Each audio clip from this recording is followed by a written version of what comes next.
Coming up, cuts to the Department of Education and the local impact. Mayor Johnson pushes for compromise with Chicago teachers. Severe weather sweeps through Chicagoland. Plus, Chicago celebrates St. Patrick's Day. Chicagohenge hits the city. And we check out the painted dogs at Brookfield Zoo, Chicago. This is your Fox 32 Week in Review. Students and teachers here in Evanston started their day with a recommitment to public education under threats of cuts by the Trump administration. When our schools are under attack, we stand up, we fight back. Dozens of educators rallied outside Evanston Township High School. They say it's one of the most diverse school communities in the Chicago area, and cuts would directly affect Evanston and Skokie students. District 202 alone would lose $5 million in federal funds. The federal government provides 10% of their funding for special education, career training, and equal access to quality education. One of this country's greatest innovations is public education. The idea that we are going to build together, collectively, a system to give every child an opportunity to learn, every child the opportunity to thrive, every child to have the resources and the tools to become their best self. They say any cuts would contribute to the state's teacher shortage because classrooms would be overcrowded. But here in Evanston, they believe the strength of their school community can prevail. Mayor Johnson tonight upping his pressure on Chicago public schools to take on more borrowing to help fund a new CTU contract. This comes as CTU President Stacey Davis Gates is renewing threats about a teacher strike. Political reporter Paris Schatz has the latest. Yeah, Dawn and Scott, the basic issue here is CPS has a math problem. Mayor Johnson wants a school district to pay for that new teacher's contract as well as a $175 million pension payment. The problem is it can likely only afford one of those things, and even that's a stretch. Now, the Board of Education spent $35,000 on an independent report to come up with ways to increase CPS's funding. That report came out today. Mayor Johnson says he believes it validates his belief that there are new avenues of money to fund these things, and he's ramping up pressure on CEO Pedro Martinez and the board to follow suit. Whether you're on the north side of Chicago, the far southeast side, and everywhere else in between, we deserve high-quality education. And I need the city of Chicago, as you voted for me, to stand with me to ensure that we don't have an individual or individuals who want to take us to a dark time in our city's history. Now, this report was from consulting firm Baker Tilly. It does not paint a rosy picture. Its options here: cut the budget and jobs and furloughs, which it says would be very challenging in the middle of the school year, or get more TIF surplus money from the city. But the city already directed a record amount of that to CPS, so that is likely not an option. And that leaves the only viable pathway of a restructuring of existing debt or more short-term borrowing. That is what the city's CFO, Jill Jaworski, today said CPS should do. She's recommending they take out a $240 million loan to pay for its obligations.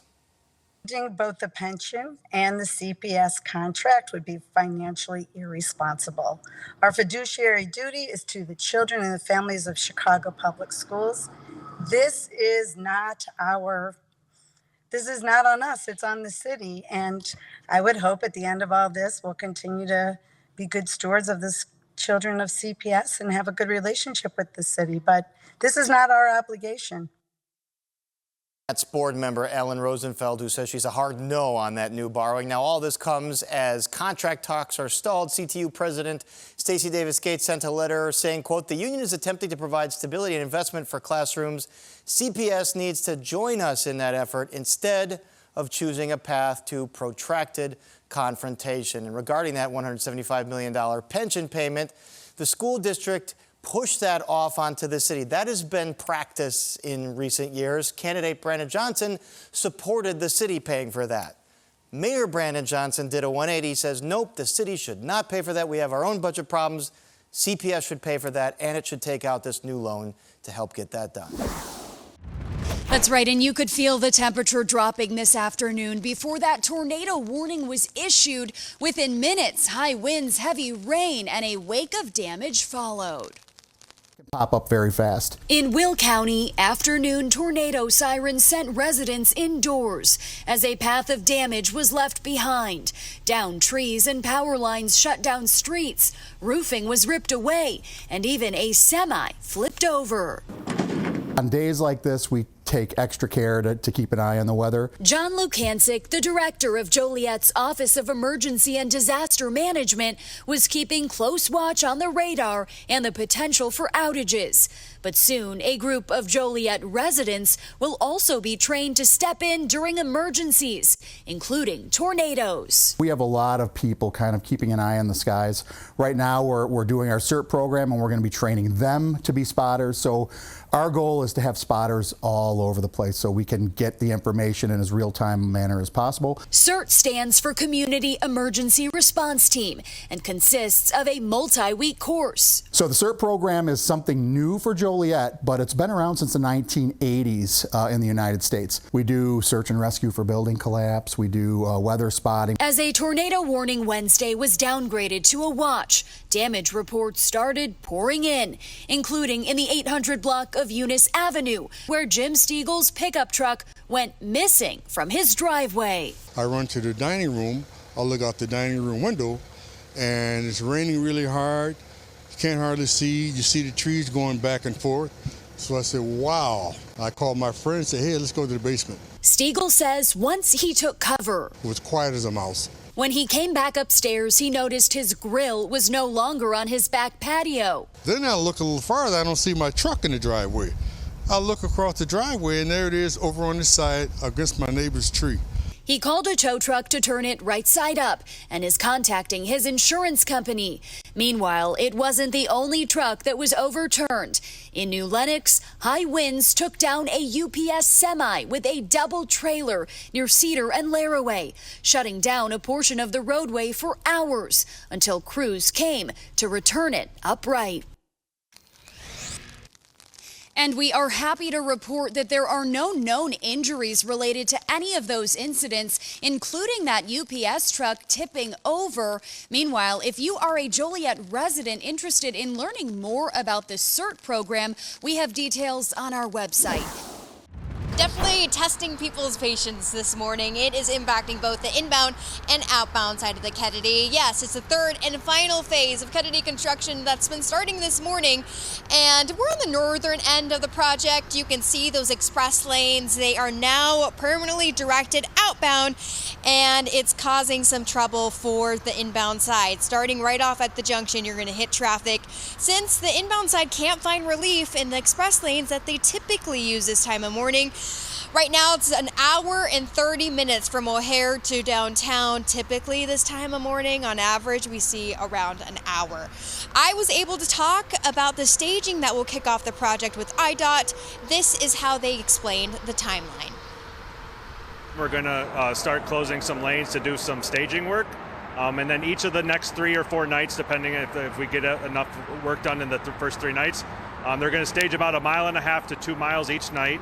So there'll be 2 lanes closed on the main line, and the reversibles will be in the outbound only direction. Here's some recent Skyfox video of this morning, the first round of staging. It starts at Ohio to pass Armitage for this morning, and according to the schedule, by tomorrow, the 2 left lanes will be closed up to Kimball. And then it will stretch all the way to the junction by Thursday morning, close to where we are. As IDOT says, the biggest hiccup will be changes with the reversible lanes from now until later this summer. You will not be able to exit the express lanes until the Edens Expressway at Foster. So again, if you're headed towards O'Hare or you live along the Kennedy, stay in the local lanes. If you accidentally, say, go up to Foster, you will have signs that will direct you back to the Kennedy. Speaking of signs, you'll already see on city streets and other expressways signs warning you about the express lanes. Now, ramp closures are also going to be happening, so IDOT says your usual exit ramp might not be open, but they will never close consecutive exits. Now, IDOT will be repairing 19 bridges during this project, repatching pavement, and replacing overhead signs. much like the last two phases. The final stage is scheduled to wrap up around Thanksgiving. They'll keep us updated about the progress as they get closer to that end date. But until then, you're going to see more traffic in the morning. You're going to see more traffic in the evening, but we'll keep you updated on air and online. And splashdown, Crew 9 back on Earth.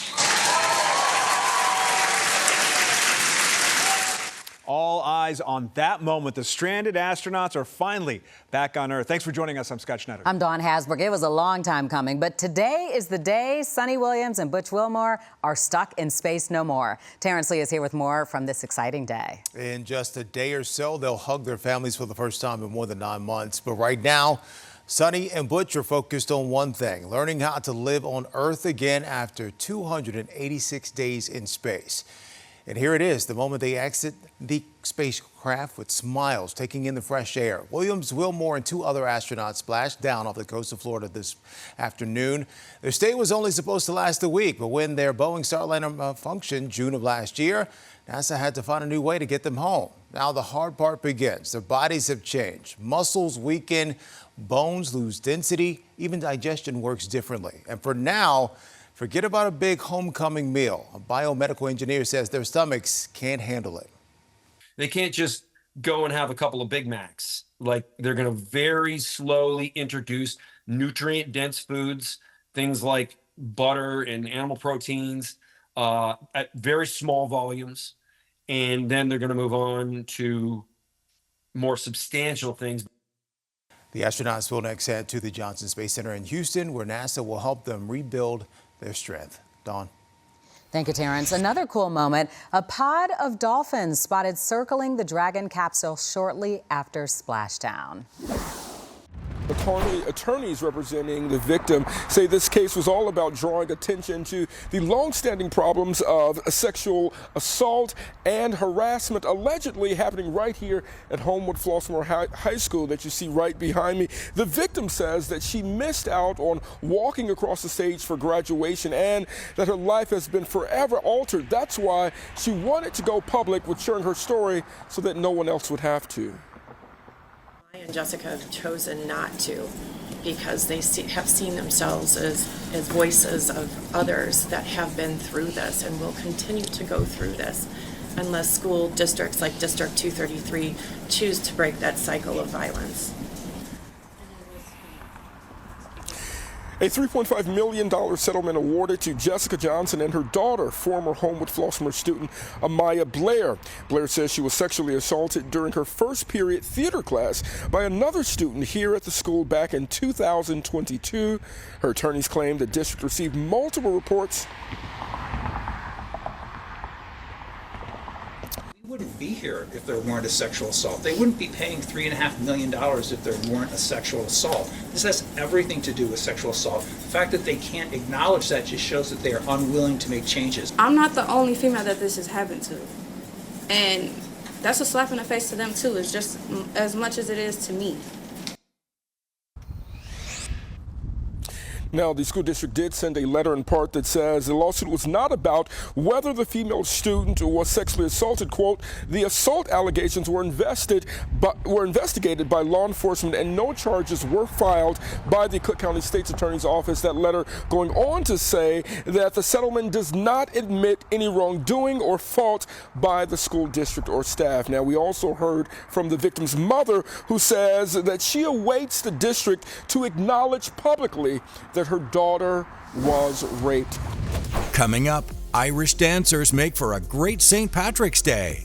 The Cubs head to Japan, and we tour the Fine Arts Building. I feel like I don't have my feet in place. Where am I supposed to have my feet? Hold on. Here and here. Okay, all right, let me try this. Okay. It doesn't feel good, but I'm going to try.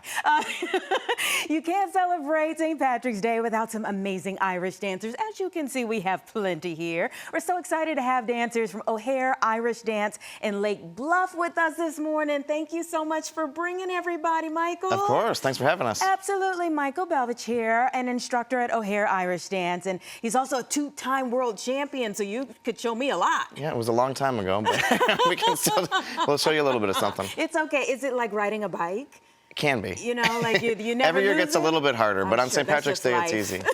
Yeah. Okay. All right. So let's talk about celebrating St. Patrick's Day. Like, how booked and busy are we? We have been pretty busy. I think we did 6 or 7 performances on Saturday, 3 yesterday, 4 today, and actually 1 tomorrow on the 18th, just for fun. What kind of training do you need for that? I mean, that's a lot. You know, everyone kind of starts at a different age, but usually like 4 to 6 years old, dancers will get started and maybe do their first performance that spring. So after about 8 months in, and then these guys have been at it quite a bit longer. And yeah, we're excited to be here. Oh my. Okay, so do the dancers compete in competitions too? I love the outfits. Tell me what goes into getting ready for these performances. For the performances, it's been about 2 months of work. We did a showcase a couple of weeks ago in Lake Bluff and had 500 people in that audience, which was a record for our school. And then, yeah, for the competitions, it's even more, probably 6 to 7 months training for a big major competition with classes, 3 to 4 days a week to get ready for that. And how do the kids balance it with their school? And these kids are amazing at being able to balance a difficult schedule. It impresses me, but they're doing homework in the car before and eating in the car and then go to class and, maybe go home and finish a little bit of homework. But yeah, they keep it together. What would you say sets your school apart from others? We have a really solid core foundation of basic Irish dancing that kind of came from my friend and mentor, Tim O'Hare, who started the school over 40 years ago. Wow. Veronica Lilja is the main teacher at our studio in Lake Bluff, and really builds a great foundation for wherever you want to take Irish dancing and a real sense of community, too. We do a lot of, fun team building events and birthday parties at the studio, and it's just it's a great time. Wonderful, wonderful, wonderful. I don't want to hold them here standing like this any longer. Let's go ahead. Thanks, the Anita. Adults will go over to the side. You all take it away. Tell me, Ma, when I go home, the boys won't leave the girls alone. They pull my hair, they stole my comb, well, that's all right till I go home. She is handsome, she is pretty, she is the belle of Belfast City. She is a courting 1, 2, 3. Pray, won't you tell me how I she? Tell me, Ma, when I go home, the boys won't leave the girls alone. They pull my hair, they stole my comb, well, that's all right till I go home. She is handsome, she is pretty, she is the belle of Belfast City. She is a courting 1, 2, 3. Pray, won't you tell me how I she? Albert Mooney says his loves are all the boys are fighting for her. Knock at the door and they ring that bell. Oh, my true love, are you well? Out she comes with white as snow, rings on her fingers and bells on her toes. Oh, Jenny Murray says she will die if she doesn't get the fella with the roving knife. Tell me, Ma, when I go home, the boys won't leave the girls alone. They pull my hair, they stole my comb, but that's all right till I go home. She is handsome, she is pretty, she is the belle of Belfast City. She is a courting 1, 2, 3. Pray, would you tell me how is she?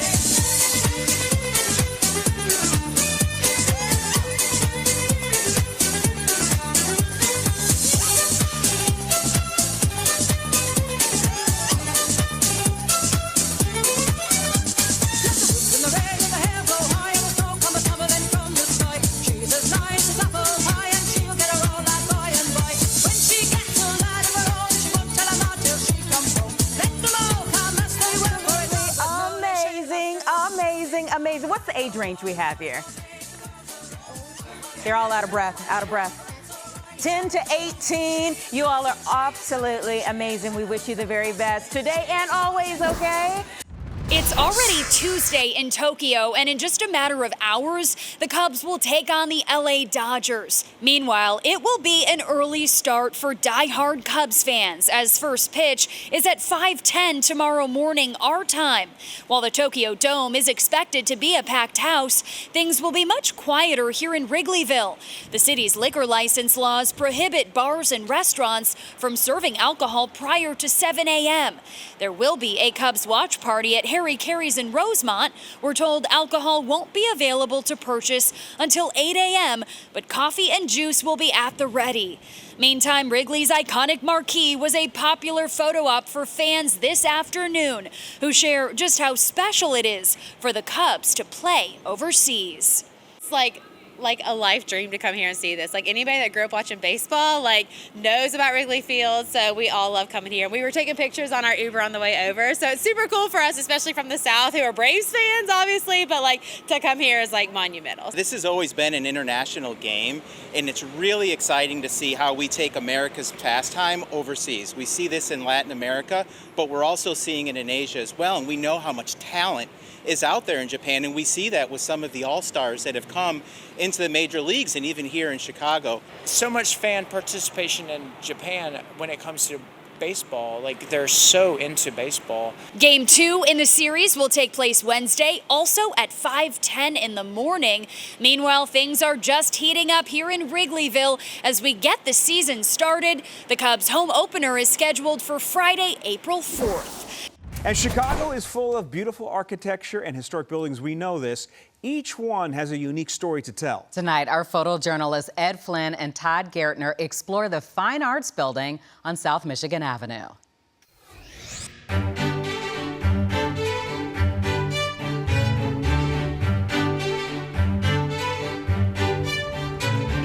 The Fine Arts Building is still the Fine Arts Building. It was originally founded in 1898, and it was the home of one of Chicago's first artist colonies. And 126 years later, it is still a home for arts and artists and artisans and arts organizations here in Chicago.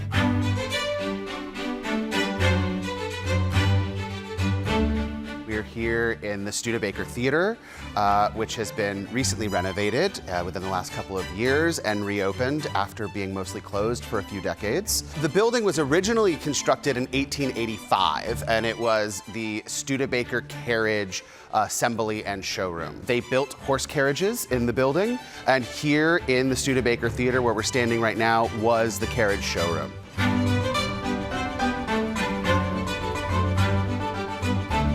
Some of our tenants here at the Fine Arts Building include the Chicago International Puppet Festival, the Chicago Opera Theater, the Chicago Youth Symphony Orchestra. We also have Exile in Bookville, one of Chicago's best independent bookstores. Performers Music, one of the only places in Chicago you can go to pick up physical copies of sheet music.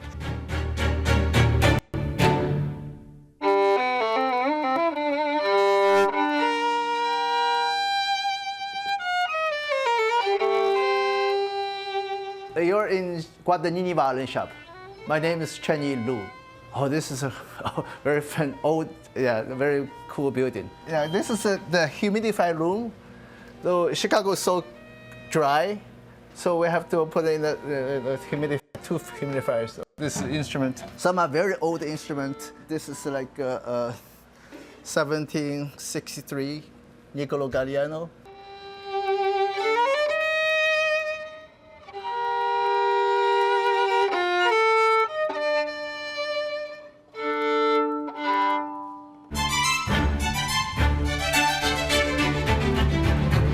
Fine Arts Building is comprised of 10 floors. What's really interesting about the Fine Arts Building, though, and its 10 floors, is when the building was originally constructed, it was an 8-story building. When the Studebakers refashioned it to be the Fine Arts Building, they chopped off the 8th floor and added a new 8th and then a 9th and a 10th floor. On the 10th floor, there's skylights in a lot of the studios there, so that was the home for a lot of the original visual artists, and that's where you'll see murals that are almost original to the building from 1900.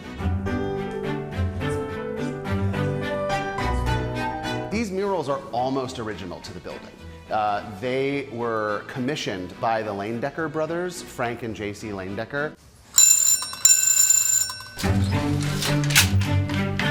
Going down? These elevators are the last manual operated, so it's human operated elevators in the city of Chicago. They're public facing, and they're really the last of its kind.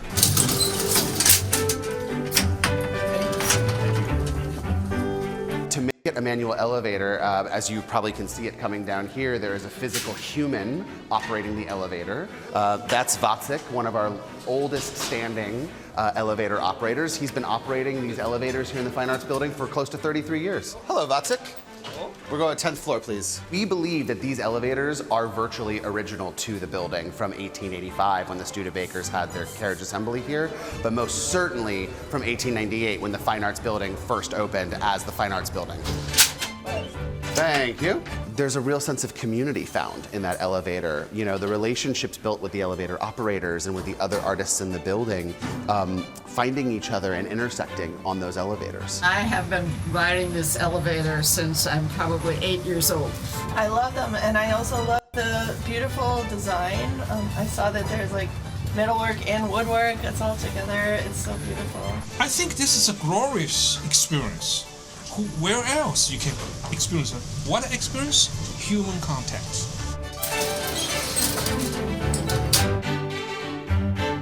This was the studio of William Denslow, the illustrator, famous for illustrating The Wonderful Wizard of Oz. They created The Wizard of Oz here in this building, and it was drawn in the studio.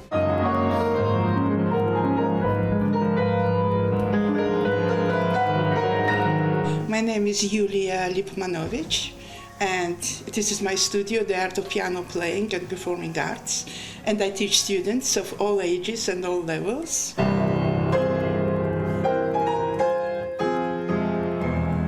Walking through these halls, you'll hear a musician working on a new piece of music. There's new books being written. There's plays being written in this building. All new art is being created and generated from this building, but also so many significant historical artistic movements have started through this building. I love this building, yeah.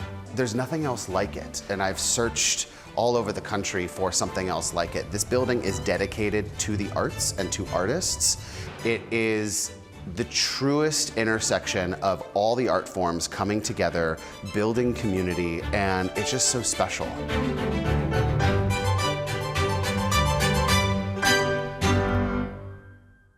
And a footnote, the building is open to the public if you would like your opportunity to explore and take a ride on the last manual elevator in Chicago.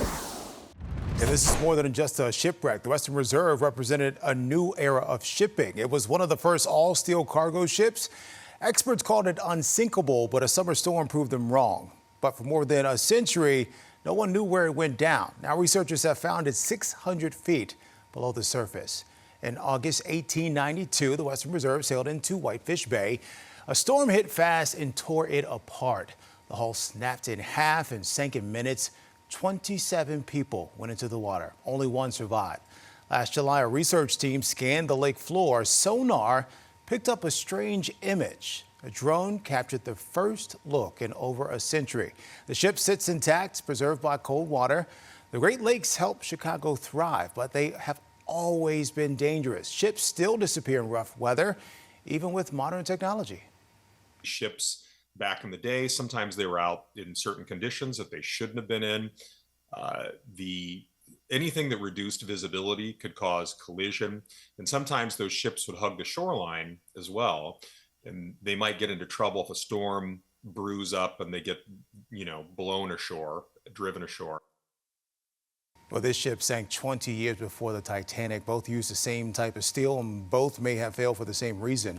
You can find more underwater images of the Western Reserve now on my Facebook page. And Donna Scott, the only survivor, Harry Stewart, swam a mile to shore after his lifeboat flipped. If he hadn't made it, we might never know this whole story.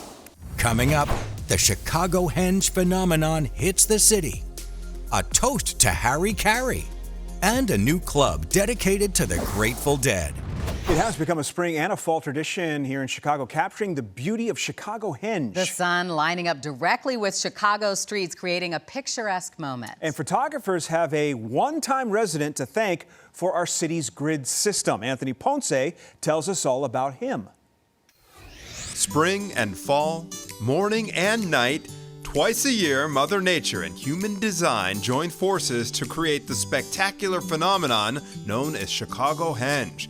During the spring and fall equinoxes, the sun rises due east of the city and sets due west. A perfect photo op thanks to Chicago's unique configuration. We have a lot of modern buildings, a lot of glass and steel. There's a lot of reflection that happens. There's a lot of interesting angles that you can take. And today's photographers can thank this one-time resident for Chicago Henge. Shortly after the turn of the 20th century, Edward Brennan thought up Chicago's famous grid system. He was just a private citizen. He lived in Rogers Park, and he saw that the city was being built up kind of haphazardly. It was very disorganized. Street addresses were so confusing, there were duplicates and sometimes triplicates across the city. It got to the point where even the U.S. Post Office said, we're not going to deliver here anymore because we can't figure this out. Wow. So he came up with this idea to have Chicago on a grid system. The city council adopted the grid in time to incorporate it into Daniel Burnham's 1909 city plan. And now, because of all the streets that run perfectly east-west, along with the scale of the buildings and the open spaces, there are countless perches to snap that perfect Chicago henge photo. Chicago planners, Chicago builders, forced the city to have space. The plaza that we're in right now, this was required by law. So there's room to breathe. There's room to view these spectacular phenomena that happened. And while the most popular spots for photographers to cluster are downtown, Jennifer McElroy with the Chicago Architecture Center encourages this year's spring Chicago henge photographers to venture out. So you could go south. We have beautiful buildings on the south. You could go north. We have beautiful buildings on the north. They are all on that grid system too. Right. So I really challenge photographers, because I love seeing the pictures, to get out into those neighborhoods and find those beautiful buildings, those beautiful historic buildings that fall along the grid. Good news is, regardless of whether you're an early bird or a night owl, Chicago henge happens at both sunrise and sunset. Chicagoans are toasting to Harry Carey this morning. Joni is live right now to show us the annual celebration. Hey, Joni. Hi there. Today is the worldwide toast to Harry Carey. The Cubs, of course, were in Japan, so we are celebrating the international feel of baseball today. We've got the mascot, Miyaku from Osaka, Japan, and we have Randy Wells with us, former Cubs pitcher. I didn't know that you were drafted as a catcher, and then when you stood up, of course, yeah, that's a pitcher. Yeah, that was a long time ago, but yeah, I was originally drafted as a catcher by the Cubs back in 2002. And switched to pitcher and kind of went from there. Rest is history. Now, you and I share humble beginnings from the St. Louis area, where Harry Carey was a broadcaster. That was a big deal to you as a kid. Right. I mean, obviously, you know how St. Louis is. They're very similar to Chicago about their sports teams. But yeah, I was a Cardinal fan growing up. But you know, when you get home from school and you turn WGN, on, you get that bonus baseball, and just associating, Harry's voice with Steve Stone's voice. It's kind of one of those special things. So whenever the Cubs called my number, it was a pretty easy transition to kind of switch allegiances. That must have been something, to come to Chicago to play for the Cubs. Now the Cubs are in Tokyo. The world knows about baseball. They're more interested in baseball these days. Right. Yeah. I think that's a testament to MLB and sports in general, just trying to grow the games and get out there and get as many youth or kids in general, interested in sports and playing and staying active. And I think it's a great thing, no matter where or how you do it. So neat to see the Cubs in Tokyo. But you're at home because you're going to participate in the Toast to Harry today. I am. Yeah. Looking forward to it. Yeah. Tell me about. There's a whole bunch of spectacular circus events kind of happening at Harry Carey's, as often there is. Right. I think this is maybe my second or third time being a part of it, and it's always a good time. I think it's a great thing. It's keep Harry's legacy alive, and it's just great for Cubs baseball and Chicago in general. Wonderful, and it must be kind of a reunion for you to see some familiar faces too. Yeah, I'm looking forward to it. Hope so. Yeah. So for sure. That's great that Harry Carey resonates with someone as young as you. Right. I mean, baseball. Lore. I mean, you can just name it. You can talk about anything. I mean, he's associated with the field. He's there. You can feel him when you go into the stadium. There's nothing like that video of him singing the stretch. Yep. So it's just one of those things that's special, and the people here are special. Harry Carey's has always meant a lot to me. So anytime I can do my part to give back, it's a pleasure. How nice. Randy Wells, thank you so much. Harry Carey's nurtured one of Chicago's great Cubs pitchers. The toast later today, Harry Carey's Navy Pier. Music fans may be grateful for a new music venue just opening in Chicago. Terrence is back with a sneak peek. Yeah, this new spot is ready to rock and roll after 6 years and pandemic delays. It's finally opening tomorrow in West Loop. The inspiration behind the space needs no introduction. Just listen.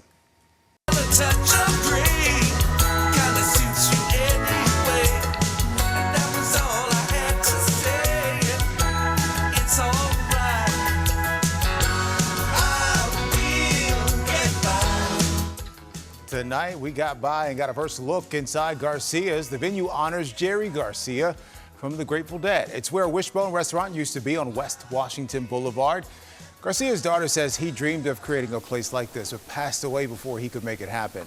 Never before seen family photos line the walls. There's vintage movie posters, records, and original art too. The chef created a menu inspired by Garcia's favorites. We have, wheat from Spain to San Francisco. We have our fava bean hummus to our Jerry Garcia prime rib sandwich to our freshly tempura cod. It's basically American meet Spain, Spain meet Europe. It's all tied together.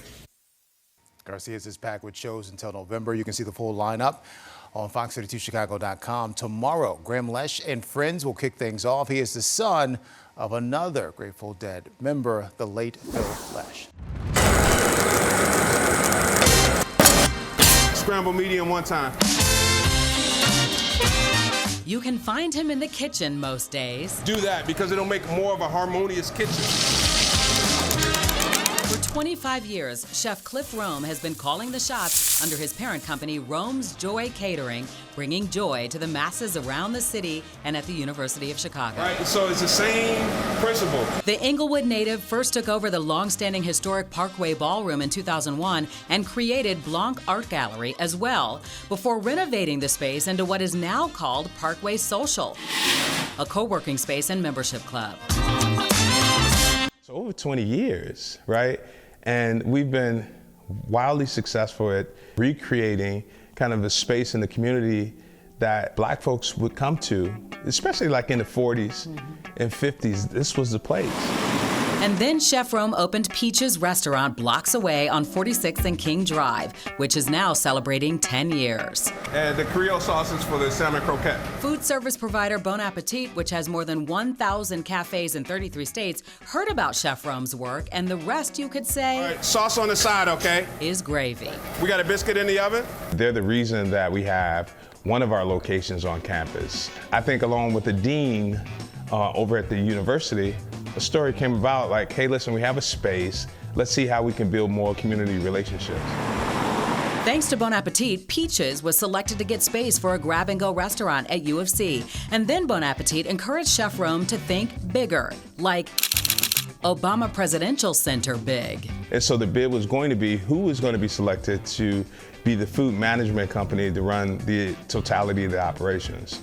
Mainly in the main space. I think the campus is huge. Bon Appetit asked Chef Rome to be their partner, and out of all the food service companies that tried, I'd imagine that there was a lot. They won a major contract. Tell me what you think you might start putting on the menu. I know you're still forming the menu, but what do you think are some of the staples that you would love to see people experience at the Obama Presidential Center? I think that there's going to be a combination of things. There's 77 communities in the city of Chicago, right? You can tap into all these culinary delights. So maybe we will see his well-known Peaches staples, shrimp and grits, salmon croquettes, or fried chicken. He's not saying yet. We want to get him in, get him out. Food is so vast, right? But it is the one thing that brings people together. Yeah. And as you think about it, it is really going to be the backdrop to this beautiful campus, an array of individuals working. So it'll be something to look forward to. In the meantime, he's looking forward to being able to continue to pay it forward. I know now how important institutions are in our community. When we live in a community that's institution deficient, when you have stability, it makes sense. So Chef Rome's spots aren't going anywhere, and neither is the mentoring group he created called Mise en Place, a French culinary phrase that means everything in its place. Drop a link for me, please. So Chef Rome and his mentees will be cooking up a menu fit for a president, you could say, very soon. But we are creating great landing spaces for people who want to be in our industry. Watch those croquettes, Chef. So some of those young people could work at the Obama Presidential Center 100%. one day. Yeah. Dawn Hasbrook, Fox 32 News. Coming up, painted dogs at the zoo, spring at the Botanic Gardens, and the Hyde Park Cabaret. There's no question who let the dogs out here at Brookfield Zoo, Chicago. That's my attempted humor. With one of the most incredible animals here, this is Dr. Mike, the president and CEO. Tell us what we're looking at here. So we've got two of our African painted dogs here who just were let out onto habitat, and they've got some enrichment items there in the form of Christmas trees. So every year we have our holiday magic with our community tree trim, 850 trees throughout the park, and then this time of the year all those trees start getting recycled into our animal habitats as a form of entertainment for our animals and to give them some enrichment. In this case, there's some ribs that are in those trees, so they've got some food items in there and really making them work for their food a little bit today. They have so many interesting features, the big ears, the bright colored patches. Tell me about that. Aren't they just, they're so beautiful. They are. I just love the pattern on these Mm-hmm. animals, and it really helps them camouflage into a lot of different habitats in the wild. They're pack animals, so they can live in, packs even up to 100 animals historically. Today the population sizes are so reduced that we really don't see packs nearly that big, and most packs are more in the kind of 10 animal range. But they're amazing social animals, have a very clear hierarchy within their pack, but also work very cooperatively within that pack for hunting, for raising of pups, and for just really all of their activities. Where do you find them in the wild? So they're found scattered throughout Africa, but again, populations have just really declined to where there's less than 5,000 of these now in the wild. So they're really an animal that's struggling today and very critically endangered.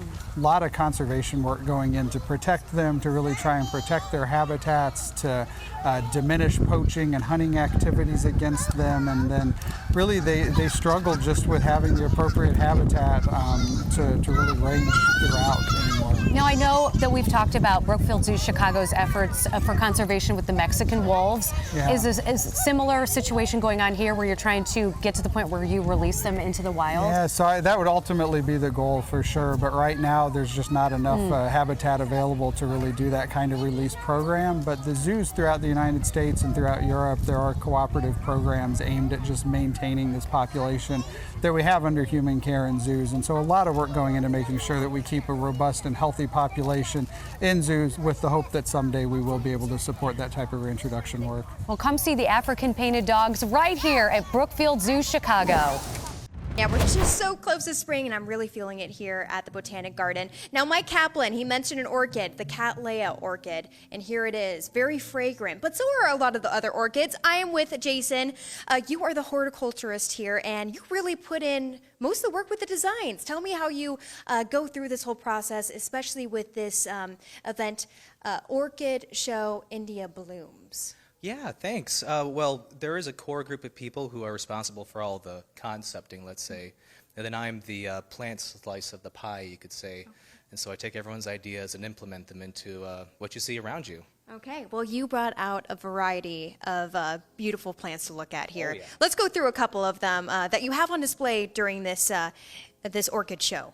Sure. Well, I mean, you may find some more common plants like this Phalaenopsis right here. You'll find these in a lot of big box stores, but we have a huge variety of colors and sizes, between a medium size and a tiny little micro Phalaenopsis. And so we have a huge variety of orchids. So the show is going on the next couple days. You can get tickets online. I want to make sure that you look ahead of time. But even better, you can get a piece of the show next week. So tell us about the sale that's going on. Yeah, it starts a week from tomorrow, the 27th, and it runs for members from 9 until 2 o'clock. And then after that, it's open to the general public. So membership is a huge perk when it comes to things like this. Plus, you have a little slice of India, too, that you're bringing on top that not only members can go to. Yeah, absolutely. We'll have some of the props available for sale, too. And a lot of the plants were chosen because they are either native to India or are used for cultural significance. When people come in, do you feel so proud seeing their jaw probably drop and getting this, again, this sense of India? I mean, it's the doldrums of winter, but also seeing the huge variety of orchids you wouldn't see normally. Even at an orchid grower house, a lot of the things we have here are of huge ornamental size and quality. So it's an orchid grower's dream, quite frankly. We can't skip the beautiful peacock behind us. I almost forgot it in the peripheral here. What was this concept? How did you guys come up with this? Well, we knew we wanted to have some kind of animal represented culturally for India, and so peacock is the national bird of India, representing beauty, and we needed to have a very large version of it. And so this peacock is made of over 150 orchids, and the peacock itself is made with over 9,000 sewing pins stuck into this. So a lot of time and energy went into this. Okay. Jason, thank you so much for chatting with us. Again, you can see the Orchid Show for the next couple days. Make sure to go to our website, Fox 32 Chicago, for more information. But that's it for here at the Chicago Botanic Garden. A very special cabaret show is ready to take the audience on a journey through all different types of music, from classical to jazz to pop music. Black Voices in Cabaret is ready to rock. They got a cool show coming up this weekend, and here to tell us all about it, a couple members of the team here. We have Lynn Colbert-Jones, Theodis Rogers Jr., and Margaret Murphy Webb. We have another very special singer to introduce you to in just a moment. Good morning to you all, and thank you so much for being here. Couple more days before this big performance. Lynn, I want to start with you. Tell us what we need to know about this performance happening in Hyde Park on Saturday. Well, we are very lucky to be so well received. This is part of the Reimagining Cabaret series for Black Voices in Cabaret, and this one is called The Journey Continues. And we're going to take the audience on a journey through the genres and explore all kinds of music. And we have a wonderful MC who just is funny without even trying to be. So there's some humor involved in this show as well. And of course, Theodis Rogers, our musical director, is an absolute genius. He's a maestro. But this cast is 21 singers. Okay, wow. It's an amazing concert, and we have, they range in age from 17 years old all the way into their 70s. We mentioned multiple genres off the top of the segment.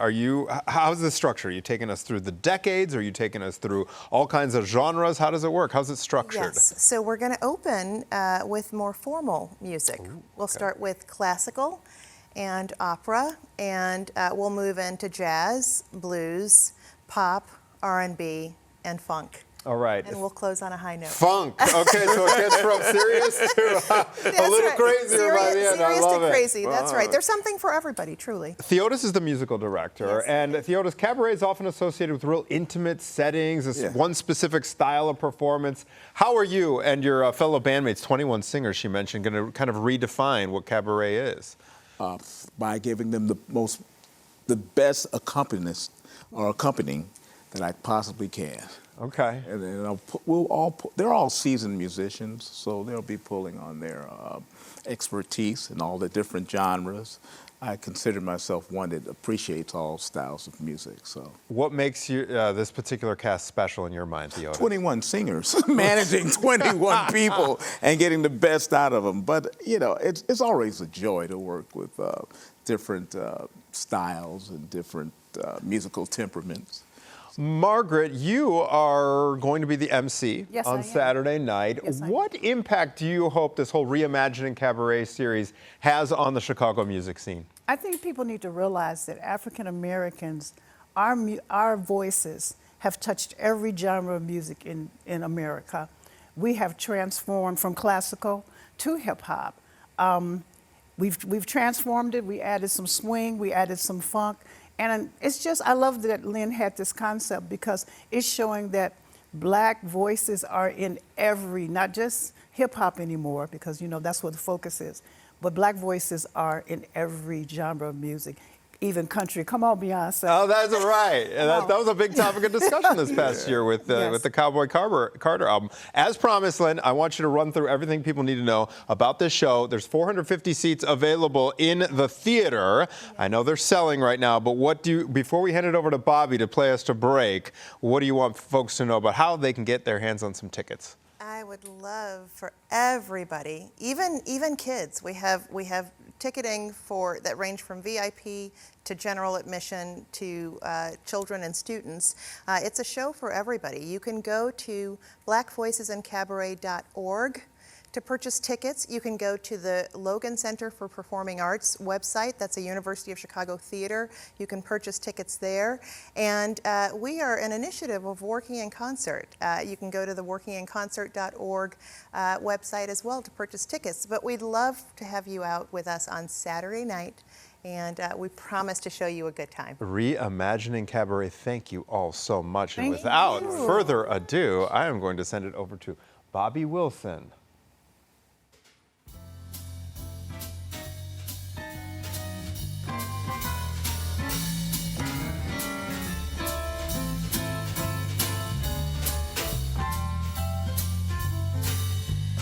All of me, why not take all of me? Can't you see I'm no good without you? Take these lips, I wanna lose them, and take these arms, 'cause I'm never gonna use them. Left me with eyes that cry. How can I go on, dear, without you? You took the part that once was my heart, so why not take all of me? All of me. Why not take all of me? Can't you see I'm no good without you? Take these lips, I just wanna lose them. Why don't you take my arms? 'Cause I'm never gonna use them. You're good. This has been your Fox 32 Week in Review. We'll see you next week.